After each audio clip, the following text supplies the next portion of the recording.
नमस्कार। आज मैं आनंदमठ उपन्यास का 20वां भाग लेकर आई हूँ। पिछले भाग में हम लोग यहाँ तक सुन चुके थे कि कल्याणी पूछती है कि आपको पता है मेरी सुकुमारी कैसी है। अब आगे की कहानी। भवानंद, बहुत दिनों से उसकी खबर नहीं लगी। जीवानंद बहुत दिनों से उधर गए ही नहीं। कल्याणी, उसकी खबर क्या मुझे ला देंगे? स्वामी मेरे लिए त्याज्य हैं, लेकिन जब जिंदा रह गई तो कन्या को क्यों त्याग दूं? अब तो सुकुमारी के पास जाने से ही जीवन में कुछ सुख मिल सकता है, लेकिन मेरे लिए इतना आप क्यों करेंगे? भवानंद, करूँगा कल्याणी, तुम्हारे लिए कन्या ला दूंगा, लेकिन इसके बाद? कल्याणी, इसके बाद क्या गोस्वामी? भवानंद, स्वामी कल्याणी, उन्हें तो इच्छापूर्वक त्यागा है। भवानंद, यदि उनका व्रत पूर्ण हो जाए तो? कल्याणी, तो मैं उनकी हो जाऊंगी। मैं जो बच गई हूँ, क्या वे यह जानते हैं? भवानंद, नहीं। कल्याणी, आपसे क्या उनकी मुलाकात नहीं होती? भवानंद, होती है। कल्याणी, मेरी बात कभी नहीं करते? भवानंद, नहीं। जो स्त्री मर गई उससे फिर पति का क्या संबंध? कल्याणी, क्या कहा? भवानंद, तुम फिर विवाह कर सकती हो, तुम्हारे पुनर्जन्म हुआ है।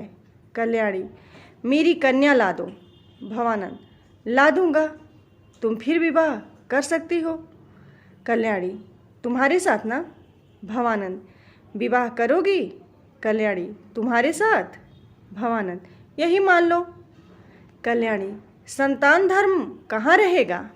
भवानंद, अतल जल में। कल्याणी, यह तुम्हारा महाव्रत है। भवानंद, अतल जल में गया। कल्याणी, किस लिए सब अतल जल में डुबाते हो? भवानंद, तुम्हारे लिए। देखो, मनुष्य हो, ऋषि हो, सिद्ध हो, देवता हो, सबका चित्त अवश्य होता है। संतान धर्म मेरा प्राण है, लेकिन आज पहले पहल कहता हूँ, तुम प्राणों से भी बढ़कर प्राण हो। जिस दिन तुम्हारे प्राण दान किया उसी दिन से मैं तुम्हारे पैरों पर गिर गया। मैं नहीं जानता था कि संसार में ऐसा रूप ही है, ऐसी रूप रास जीवन में कभी देखूंगा। यदि जानता तो कभी संतान धर्म ग्रहण न करता। यह धर्म इस अग्नि में जलकर छार हो जाता है। धर्म जल गया है, प्राण है। आज 4 वर्षों से प्राण भी जल रहा है, बचना नहीं चाहता। दाह कल्याणी, दाह, ज्वाला, लेकिन जलने वाला ईंधन हम बच ही नहीं गया है, प्राण जा रहा है। 4 बरस से सह रहा हूँ, अब सहा नहीं जाता। क्या तुम मेरी होगी? कल्याणी, तुम्हारे ही मुंह से सुना है कि संतान धर्म का एक यह भी नियम है कि जिसकी इंद्रिय परवश हो जाए उसका प्रायश्चित मृत्यु है। क्या यह सच है? भवानंद, यह सच है। कल्याणी, तो तुम्हारे लिए भी वही प्रायश्चित मृत्यु है? भवानंद, मेरे लिए एकमात्र प्रायश्चित मृत्यु है। कल्याणी, तुम्हारी मनोकामना पूरी होने पर मरोगे? भवानंद, निश्चय मरूंगा। कल्याणी, और यदि मैं मनोकामना पूरी न करूं? भवानंद, तब भी मृत्यु निश्चित है, कारण मेरी इंद्रियां परवश हो चुकी हैं आगामी युद्ध में। कल्याणी, तुम अब विदा हो, मेरी कन्या भिजवा दोगे? भवानंद ने आंसू भरी आंखों से कहा, भिजवा दूंगा। क्या मेरे जाने पर भी मुझे हृदय में याद रखोगी? कल्याणी, याद रखूंगी, धर्मच्युत विधर्मी के रूप में याद रखूंगी। भवानंद विदा हुए। कल्याणी पुस्तक पढ़ने लगी। भवानंद विचार सागर में गोते लगाते हुए मठ की तरफ चले।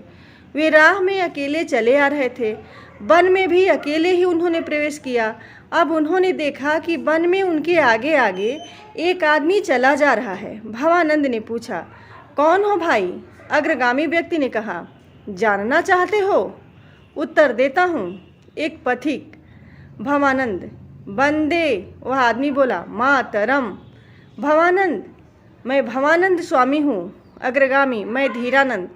भवानंद, धीरानंद कहाँ गए थे? धीरानंद, आप ही की खोज में। भवानंद, क्यों? धीरानंद, एक बात कहना है। भवानंद, कौन सी बात? धीरानंद, अकेले में कहने की है। भवानंद, यही बताओ ना, यह तो निर्जन स्थान है। धीरानंद, आप नगर में गए थे? भवानंद, हाँ। धीरानंद, गौरी के घर। भवानंद, तुम भी नगर में गए थे क्या? धीरानंद, वहाँ एक परम सुंदरी रहती है। भवानंद कुछ विस्मित भी कुछ डरे भी बोले, यह सब कैसी बातें हैं? धीरानंद, आप उसके साथ मुलाकात की थी। धीरानंद, भवानंद, इसके बाद?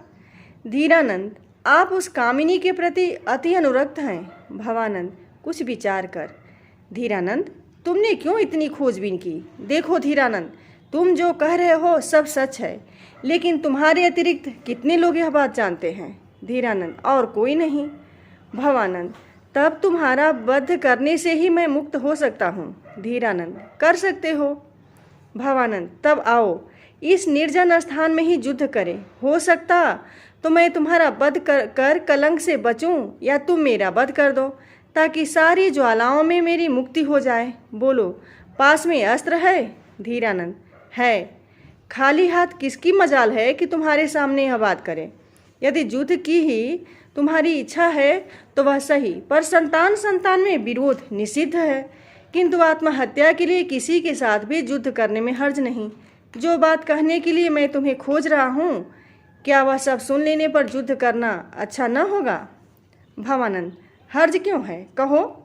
भवानंद ने तलवार निकालकर धीरानंद के कंधे पर रख दी। धीरानंद भागे नहीं। धीरानंद, मैं यह कह रहा था कि तुम कल्याणी से विवाह कर लो। भवानंद, कल्याणी, यह भी जानते हो? धीरानंद, विवाह क्यों नहीं कर लेते? भवानंद, उसके तो पति जीवित हैं। धीरानंद, वैष्णव का ऐसा विवाह होता है। भवानंद, यह नीच वैरागियों की बात है, संतानों में नहीं। संतान की शादी नहीं होती। धीरानंद, संतान धर्म क्या अपरिहार्य है? तुम्हारे तो प्राण जा रहे हैं। छी छी, मेरा कंधा न कट गया। वस्तुतः धीरानंद के कंधे से रक्त निकल रहा था। भवानंद, तुम किस लिए मुझे यह अधर्ममति देने आए हो? अवश्य ही तुम्हारा कोई स्वार्थ है। धीरानंद, वह भी कहने की इच्छा है। तलवार न धंसाना, बताता हूँ। इस संतान धर्म ने मेरी हड्डियों को जर्जर कर दिया है। मैं इसका परित्याग कर स्त्री पुत्र का मुंह देखकर दिन बिताने के लिए उतावला हो रहा हूँ।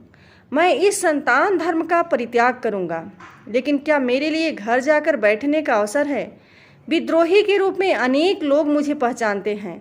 घर जाकर बैठते ही शायद राजपुरुष सर उतार ले जाएं, अथवा संतान लोग ही विश्वासघात समझकर मार डालेंगे। इसीलिए तुम्हें भी अपना साथी बना लेना चाहता है। भवानंद, क्यों, मुझे क्यों? धीरानंद, यही असली बात है। संतानगढ़ तुम्हारे अधीन है। सत्यानंद अभी यहाँ है नहीं। इसके नायक तो तुम हो। इस सेना को लेकर युद्ध करो, तुम्हारी विजय होगी, इसका मुझे विश्वास है। युद्ध में विजय प्राप्त कर क्यों नहीं तुम अपने नाम से एक राज्य स्थापित करो। सेना तो तुम्हारी आज्ञाकारिणी है। तुम राजा हो, कल्याणी तुम्हारी मंदोदरी हो। मैं भी तुम्हारा अनुचर बनकर स्त्री पुत्र का मुंह देखकर दिन बिताऊं और आशीर्वाद करूं। संतान धर्म को अलग जल में डुबो दो। भवानंद ने धीरानंद के कंधे पर से तलवार हटा ली। बोले, धीरानंद, युद्ध करो, मैं तुम्हारा वध करूंगा। मैं इंद्रिय परवश हो सकता हूँ, लेकिन विश्वासघातक नहीं। तुमने मुझे विश्वासघाती होने का परामर्श दिया है, स्वयं भी विश्वासघातक हो। तुम्हें सामने मारने से ब्रह्म हत्या भी न होगी। मैं तुम्हारा वध करूंगा। अब इस उपन्यास का मैं अगला भाग अगले वीडियो में लेकर आऊँगी। आप मेरे चैनल को सब्सक्राइब ज़रूर कीजिए ताकि कहानी का अगला हिस्सा मैं आप तक पहुंचा सकूं। और अगर कहानी पसंद आ रही हो तो आप लाइक कमेंट ज़रूर कीजिएगा। धन्यवाद।